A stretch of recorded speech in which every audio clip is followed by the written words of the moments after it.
What is going on, everybody? Thank you so much for joining me. Please, if you can, subscribe. If you're new to the channel, I'd really appreciate it. It would really help out the video, especially if you hit the thumbs up. I don't know what we saw on Raw last night. You guys know I'm a huge WWE fan, but maybe it was the crowd. I don't know. But man, PA. I live in PA.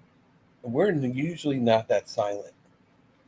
I was just like, are we watching a Vince McMahon show or a Triple H show? I had no idea the way that crowd reacted, but why would you spend your hard earned money to do nothing? They literally made no fucking noise. None. And that totally brings the vibe of the show down. If they're not loud, you're gonna feel like it's a taped show. Obviously Kevin Dunn was miking up some cheers where he wanted to have them, because you could clearly tell because the fans were sitting on their hands and doing nothing. So I'm just like, what the fuck was that?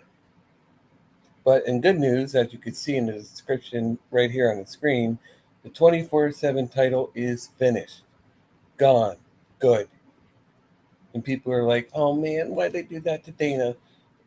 Listen, honey, nobody cares. I'm sorry. I am a big advocate for women's wrestling. But Triple H is the kind of person that's going to reward you for your in ring work and also how you connect with the audience. She gets no reaction. None. Terrible. She is terrible in the ring. I'm sorry. You can at me all you want. But Dana Brooke is awful. You can Barbie doll yourself up all you want, but it's still not going to make you a better wrestler. I'm sorry. It is not going to make you a better wrestler. And then Nikki Cross gets the title and doesn't give two fucks about it. That was Triple H telling you that title is done. He heard a lot of us, and he's like, you know what? This has gone on long enough. It went on way too fucking long. I mean, how many times did R-Truth hold the title? 50 something? Like 54? I'm sorry, but yes, the first couple of times were entertaining, and R-Truth did the best he could with the work he was given, but nobody wanted to see that anymore. Nobody. They were bringing people in just to chase the 24/7 title. I mean, look at EC3. The main event of Impact for however long, I think that was about the time I stopped watching it, was when he was no longer a part of it. And they have him chasing a 24/7 title. What did you bring him to WWE for? That's just a question that runs through my mind over and over and over again. What a waste of talent, because he really could have been something, and they just wasted him with this 24/7 title garbage. But come on, people. You guys complained so long, and now you're defending all Nikki Cross disrespected Dana Brooke. Who cares? Dana Brooke belongs in catering. She needs to stay there with Titus, make the best gourmets possible, and just stay there. Nobody wants to see her in the ring, except for her followers online. But other than that, as far as a live audience, as far as a TV audience, those of us watching from all over the world, you got to agree with me. Nobody gives a fuck when she comes out. It's crickets. It's crickets. Even well, come to think of it, I think crickets are louder. Her entrance music is louder than the fan reaction. And why would Triple H invest his time? She can say, oh, I'm being disrespected. I'm tired of not being used. Okay, how many chances were you given? They even paired you with Mandy Rose and you did nothing. Your stock didn't go up. She went back to NXT and reinvented herself. Now she's getting the reactions that she deserves. But as far as you have not elevated yourself to anything. Nothing, nothing, nothing. I'm sorry, Dana, but you haven't. Your character sucks. Your entrance music, when I hear it, I'm just like, nobody gives a fuck. I am sorry. Nobody cares.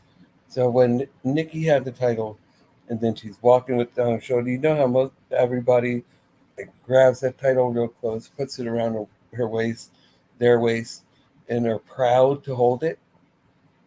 She didn't give a damn. She just let it hang there on her shoulder, and then she saw the garbage can and just tossed it in the garbage. Thank you. She deserves more of a title than that. I mean, come on, she held the women's title. Why would she want the 24/7 bullshit? Nobody wants that title. Nobody wants their career made by that.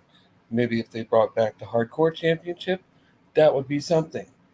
But the 24/7 title garbage is long gone history. Please, I don't want to see it again. None of us want to see that bullshit again. Here's another thing that I noticed on Raw. Seth Rollins, the story was he had the open challenge for the entire show. He originally tried to come out earlier in the show, then the OC and Judgment Day interrupted him.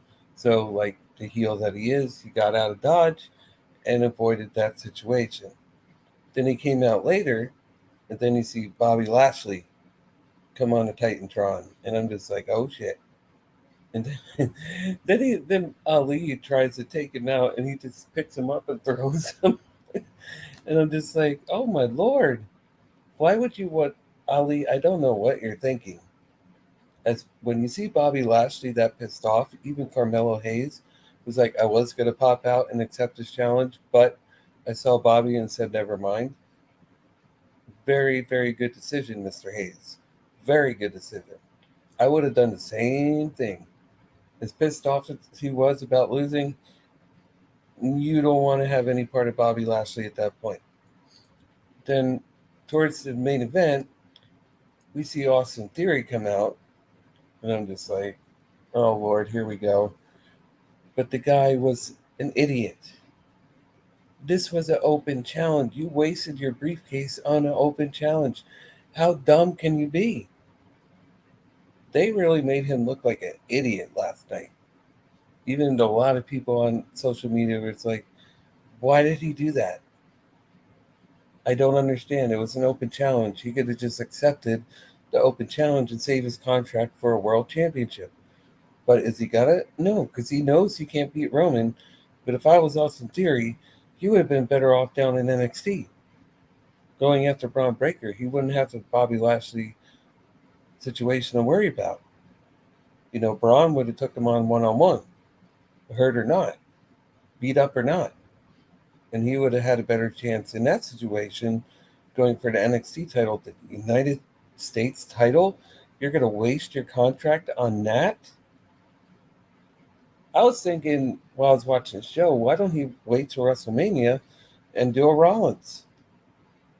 I mean, Roman's going to be in a hell of a fight, whoever his opponent may be, whether it's Cody or not, in WrestleMania. Why not save your contract for that? I just don't get it. I really don't. But a lot of people are saying it's Triple H resetting Austin Theory because they knew he wasn't going to be the guy to do it, which I agree. He's not. Vince McMahon pushed Theory down our throats. And Vince McMahon just wanted Theory to be the guy about everything. And I'm just like, oh, Lord. But it just made him look like a complete dumbass. It really did. I mean, everyone's going to remember Theory as having a cash-in worse than Damian Sandow. At least Sandow put up a hell of a fight against John Cena. You know, he got some near falls. He almost won the match. But Theory, man, I'm just like, this guy is a complete idiot. And that's what he said to Bobby Lashley to piss him off. Mind you, he said, what are you doing, you idiot? You see that anger in Bobby Lashley's eyes and you're going to call him an idiot? You only have a loss in your future, and not even a very distant one. That was a couple seconds of one. And now Theory has no briefcase. What they're going to do with him, I don't know. The guy is a very good wrestler. He's not too bad on the microphone. Just the cell phone gimmick has been done repeatedly. So it is time to find something new for Mr. Theory. That would just be a wonderful thing, and I hope that Triple H repackages him to something we can all get behind. But let's talk about that PA crowd just one more time. Seriously, I did not know it was Monday Night Raw watching these people. Why is it every time they go to Pennsylvania, the crowd is silent as fuck? Why are they more concerned about this than where they're at, making the wrestlers feel like they're wanted to be there? I just don't understand. I don't understand the logic. I don't understand the concept behind it. It is just ridiculous. I mean, those tickets can't be cheap. At least if you get in a good seating section, they're a couple $100s. So it's like you're going to spend all that money just to go, oh, let me get on my phone here and try to get some viewers. Here, I'm going to post it online. Hey guys, look, I'm at a wrestling show. Even though your favorite character is coming out, this is all you're going to be concerned with. I'm telling you, a lot of people in that audience are more concerned with this or stuffing their faces or drinking a beer or whatever the hell they're doing than whatever poor Triple H was trying to put on. I just, I don't get why people are doing this. Are they so conditioned by Vince McMahon to just not say anything that some of the cities they go to forget? He's gone. He is not coming back. Many people in WWE's have said he is done. They're not going to take a chance on him again. So you don't have to worry. Triple H isn't going away. Start being lively. Start being the way you guys were in the 90s. I mean, good Lord. When's the last time we heard ovations like those? I mean, I don't think we'll ever hear an ovation like a Hulk Hogan got when they would have let him speak for fucking 10 minutes. And they're just cheering, cheering, cheering. I haven't heard that in years. Years. I don't remember the last time I heard a reaction like that. Well, what about Stone Cold and Rock? Yes, they got really good reactions, but nothing like that. Where the man's sitting in the ring and tries to speak in the microphone and they won't let him because they're too busy cheering him. I think that was Montreal Ovation, or yeah, I believe that was the Montreal Ovation. Oh my God. I mean, if you go back and play that and see the difference between WWE fans then and now, holy smokes, what a difference. And a lot of that you can blame on the internet. It's back then people weren't worried about trying to get views, trying to get clicks, trying to make money off photos and videos that they shoot at the live events. There you had none of that. So you had to get invested in the show, and I kind of miss that time to where things were surprises for things you had no idea were coming, and you couldn't distinguish if it was real or not, work or shoot. You had no idea because you didn't have all the shit online you could read about before it happens. So I'm just like, oh my God. WWE fans, I know you can do better. Saudi was so much more livelier than you. Pennsylvania, you disappointed me. JBL couldn't even get them to pop. And he even said the Phillies suck or something along those lines. He was bashing the Phillies and got literally no reaction. None. And I'm just like, man, not even JBL can wake these people up? What the hell is the issue? And it's probably what I stated to you guys earlier. They're too busy doing anything else but being at a wrestling show. If you're going to do that, just don't go. We want to hear people alive. We want to hear people having a good time. And you guys are just making us fall asleep at home. Get it interesting, please. I'm begging y'all, get out of your seats. Start cheering. Start doing something. Make the shows feel important. That's part of your job. You're the audience there. You should be making the show feel important. And I'm just like, a lot of us online, we're not happy with that PA crowd. But overall, it was an okay show. Some good things happened. When Alexa Bliss came out, you saw the Wyndham Six sign appear on the Titantron. That was kind of cool. So it looks like Bray Wyatt is starting to get his faction going, and it's good to see. It really is good to see, and I'm really happy that they're going to start putting that in motion. I'm kind of wondering why he hasn't had any physical altercation yet. Maybe he wants to play the story out first, which is fine. But or maybe WWE is not happy with the shape he's in yet. I would like him to get a little more leaner before he gets in the ring, because I know that's a lot of times people are complaining about his in ring work, not really distinguishing the character. He's like yeah, what's the word I'm looking for? Methodical. Yeah, methodical, and it's a slow paced type build. A lot of people don't like matches like that. I understand. But if he gets the look going, they may be able to look past that. So that could be a couple of reasons why we haven't seen Bray really get into it with anybody. It's been, what, like a month now, and he hasn't even said a word about who he wants to face or what's going on. He's just keeping that mystery going. That's fine. That's dandy. I just hope WWE figures out what they want to do with him. Because you don't want this to get stale. You want this to keep getting better and better. And he's doing a fantastic job. Let's just hope he gets into some kind of promo with somebody. You don't want to see this every week. You want to eventually see Bray working with somebody. So hopefully we start seeing that happen, if not before Survivor Series, definitely after Survivor Series. But I do want to know what you guys thought of Monday Night Raw.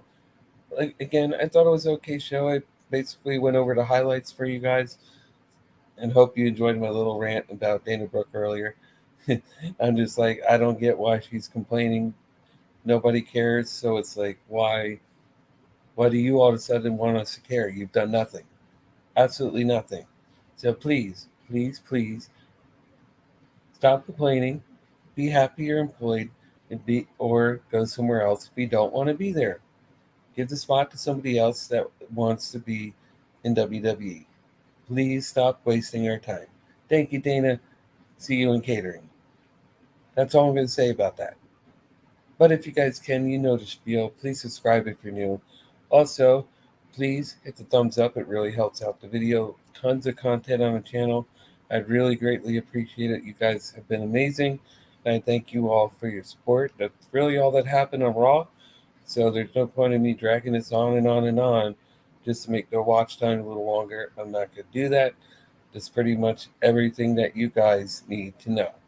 Hope you liked that little countdown I had in the beginning, just trying to spice up the channel a little bit. I'm learning.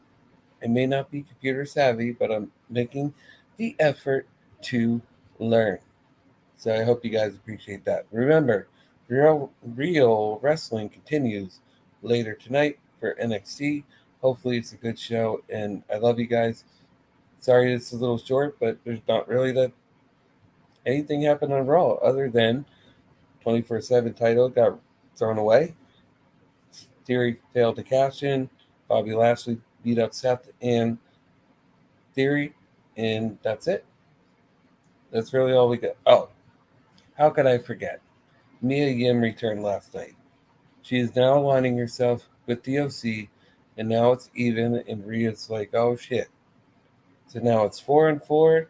So maybe that's the match they're building at Survivor Series. Whether it's the War Games or not, I don't know. But we'll see. We'll see what happens. So, anyways, guys, I love you. I hope you all have a wonderful day, and take care until next time. And remember, real wrestling tonight.